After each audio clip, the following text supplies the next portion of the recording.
Banaskantha RTO કચેરી પાલનપુર ખાતે આજે ગુરુવારે જિલ્લા માર્ગ સપ્તાહ સલામતી સત્તા મંડળ પાલનપુર તેમજ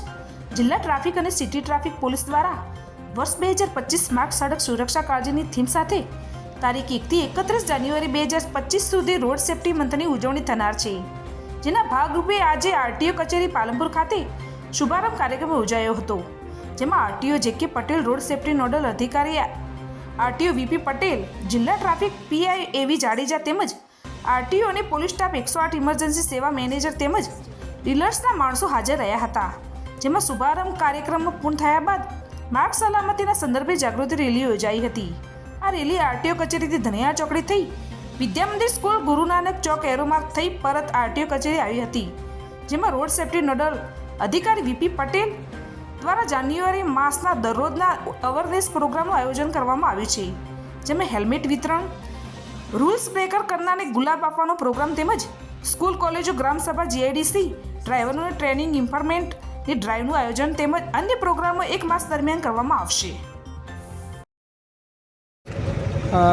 આપણે 1 જાન્યુઆરીથી 31 જાન્યુઆરી સુધી 36મા માર્ગ સલામતી મહિનાનું આયોજન કરી રહ્યા છીએ. તે સંદર્ભે આજે બાઇક રેલીનું આયોજન કરેલું છે તથા બાઇક રેલી પત્યા બાદ જે વાહન ચાલકો છે એમને હેલ્મેટ વિતરણનો પણ કાર્યક્રમ રાખવામાં આવેલો છે તથા જે ટ્રાફિક નિયમોનું પાલન કરે છે એવા વાહન ચાલકોને આપણે પુષ્પગુચ્છથી સન્માનવાનો કાર્યક્રમ રાખેલો છે. આ જે માર્ગ સલામતી મહિનો છે એનો મેન ઉદ્દેશ એ છે કે આપણે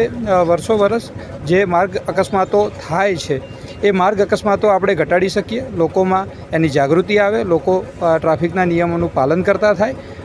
તે માટે આપણે માર્ગ સલામતી મહિનાનું આયોજન કરેલું છે અને આજે જે આયોજન છે એ સિવાય પણ આપણે આખા મહિના દરમિયાન વિવિધ કાર્યક્રમો રાખેલા છે. શું કહેશો સાહેબ માર્ગ સલામતી સપ્તાહ? આજરોજ માર્ગ સલામતી સપ્તાહ અનુસંધાને અહીંયા અત્રેની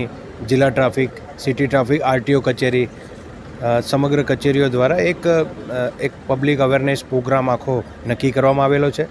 જે કાર્યક્રમ સતત આખો મહિનો ચાલવાનો છે. અત્રેની તમામ નાગરિકો તેમજ જે અમારો સ્ટાફ છે તેમના દ્વારા એક રેલીનું આયોજન છે. એ રેલીનું તાત્પર્ય એક જ છે કે વધુમાં વધુ જાગૃતિ આવે, કાયદો અનુસંધાને જ્યારે કોઈ પણ વ્યક્તિ જાય, સીટ બેલ્ટ છે, હેલ્મેટ છે અને પોતાની સેફટી, સુરક્ષા, પોતાના પરિવારની સુરક્ષા અને ખાસ તો આનો ખૂબ મુખ્ય હેતુ લોકોના જીવ બચાવવાનો છે અને ફેટલ એક્સિડન્ટ જે છે એ વધુમાં વધુ ઓછા કરી શકાય એ પ્રયાસના ભાગરૂપે આ સમગ્ર કાર્યક્રમનું આયોજન કરવામાં આવે છે.